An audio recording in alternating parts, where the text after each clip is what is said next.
दोस्तों, घर खरीदना या रेंट पर लेना हमेशा से ही एक बड़ा डिस्कशन टॉपिक रहा है।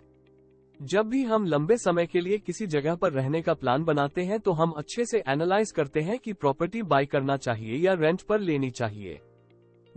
आप में से मोस्टली लोग ऐसे ही सोचते होंगे कि घर खरीदना ज्यादा बेटर ऑप्शन है, लेकिन ऐसा जरूरी नहीं है। इस वीडियो में हम दोनों को कंपेयर करेंगे और समझेंगे आज के टाइम पर इन दोनों में से फाइनेंशियल पॉइंट ऑफ व्यू से कौन सा बेटर ऑप्शन है। लेट्स सी घर खरीदने में आपको कितना कॉस्ट लगेगा।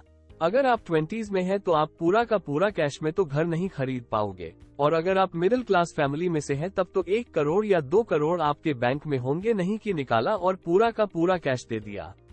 तो आसान तरीका बचता है लोन। मोस्टली लोग होम लोन की तरफ ही जाते हैं और यह ऑब्वियस भी है, पर क्या ये सही तरीका है अगर फाइनेंशियली बात की जाए तो?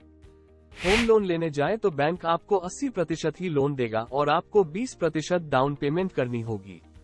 तो ये हो गया हमारा पहला कॉस्ट, और वो भी लोन लेने से पहले। And that is down payment. ये तो सीधा आपकी जेब से गए पूरे के पूरे।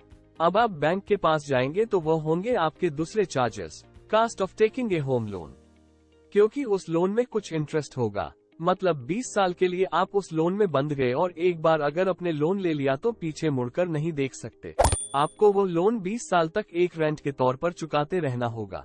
फिर आते हैं फ्रिक्शनल चार्जेस, जो आपको प्रॉपर्टी खरीदने वक्त देने होते हैं। Registration and stamp duties, maintenance charges etcetera.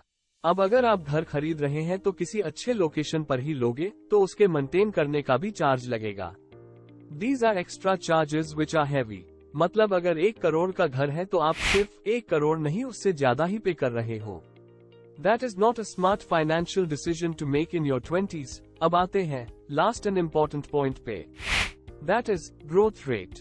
पिछले 5 साल में हाउसिंग मार्केट के ग्रोथ रेट 5.6% ही है। मतलब ग्रोथ स्लो हो रही है। पर यहीं पर आप किसी अच्छे पैसिव सोर्स पे इन्वेस्ट करते तो हो सकता है आपको 12 से 15% रिटर्न मिल सकता था। नाउ नेक्स्ट है cost of renting a house. घर रेंट पर लेने से क्या क्या खर्चे आते हैं? पहले तो ऑफ कोर्स किराया, उसके अलावा कुछ सिक्योरिटी डिपॉजिट देने होते हैं और एडवांस मंथली रेंट पेमेंट भी करनी पड़ती है।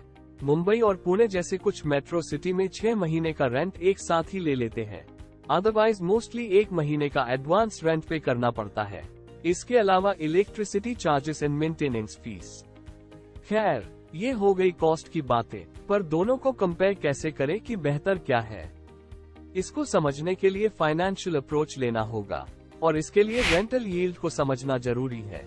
अगर आप आपका घर रेंट पर देते हैं तो 1 साल में आपको आपके प्रॉपर्टी वैल्यू का कितना रिटर्न परसेंटेज मिलेगा, या कह सकते हैं कितना % आप 1 साल में रेंट से निकाल सकते हैं। रेंटल यील्ड आपको ये बताने में मदद करता है कि आपके इन्वेस्टमेंट की रिटर्न कितनी है, और इंडिया में ये रेंटल यील्ड मैक्सिमम 1 से 3% तक ही जाता है। फॉर एग्जाम्पल, आपके प्रॉपर्टी की वैल्यू 100 रुपए है तो उस हिसाब से साल में आपको 1 से 3 रुपए ही मिलेंगे, और अगर 1 रुपया 1 साल में वापस मिल रहा है तो आपको 100 रुपए को वसूल करने में 100 साल लग जाएंगे, और अगर 3 रुपए के हिसाब से देखें तो तकरीबन 33 साल। सोचिए आप किसी और के घर में 100 साल रहेंगे, तब जाकर आप उसे प्रॉपर्टी की असली कीमत चुकाएंगे। मतलब आप 1 साल में सिर्फ 1% देंगे, ऊपर से आप 100 साल या 33 साल रहेंगे भी। It's a good deal. और वहीं अगर मैं यहाँ पर प्रॉपर्टी ओनर के नजर से देखूं तो मेरा यहाँ घाटा हो गया, क्योंकि पूरे 100 साल लग जाएंगे मुझे इस पैसों को वसूल करने में। मतलब आपने घर खरीद लिया तो उसमें आपके कई हिडन चार्जेस होंगे। प्रॉपर्टी वैल्यू से हटकर और भी कई ज्यादा चार्जेस है जो हमेशा चलते रहेंगे। मेंटेनेंस में खर्चा जाएगा, फिर कंस्ट्रक्शन में भी पैसा जाएगा। अगर अपने घर की जगह प्लॉट खरीदा तो कंपैरिजन है कि अगर आप 20s या 30s में खरीद भी लेते हो तो उसका सही रिटर्न पाने के लिए आपको कम से कम 100 साल नहीं तो 33 साल तो लग ही जाएंगे। इसीलिए घर खरीदने से पहले रेंटल यील्ड जान लेना चाहिए। अगर रिटर्न आपको 30 साल से ज्यादा में मिल रहा है तो फिर वो एक स्मार्ट बाय नहीं होगा। आपकी रिस्पॉन्सिबिलिटी भी बढ़ जाएगी। अगर किराएदार रहेंगे तो उनकी रिस्पॉन्सिबिलिटी भी होगी, और सबसे जरूरी बात फ्लेक्सिबिलिटी। आप उस शहर से उस एरिया से फिर बंध जाते हैं। आप यंग हैं, आपकी जॉब आपको कहां ले जाएगी किसे पता। आप 5 साल बाद कहां रहेंगे ये भी नहीं पता। इस तौर पर तो आपके पास फ्लेक्सिबिलिटी भी नहीं रह जाएगी। अब आप कहेंगे कि फ्लेक्सिबिलिटी नहीं है तो घर भेज देंगे। तो बेचने से पहले ही देखना होगा कि उस साल की एप्रिसिएशन कितनी है, एप्रिसिएशन हुई भी है या नहीं।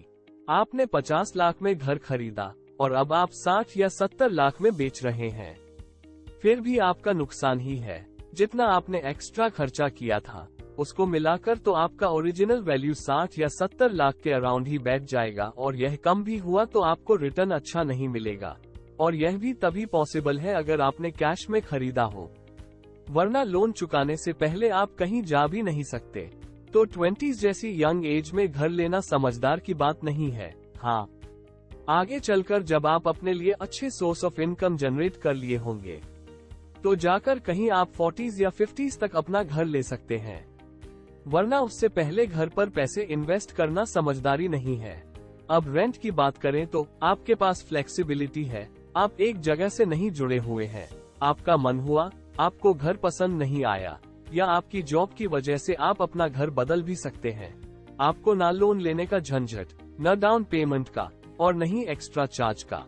आपको सिर्फ रेंट देना है, और वह भी अगर रेंटल यील्ड की नजर से देखें तो हर साल आपको प्रॉपर्टी की वैल्यू का 1 से 3% ही रेंट देना होता है।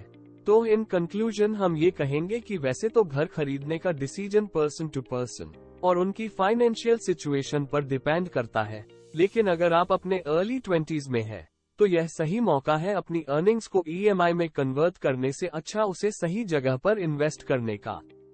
तो आज के वीडियो में इतना ही दोस्तों, मिलते हैं आपको अगले वीडियो में एक ऐसे ही नॉलेजेबल टॉपिक के साथ। उम्मीद है कि आपको हमारा वीडियो पसंद आया होगा, तो आप इसे लाइक करें और शेयर करें।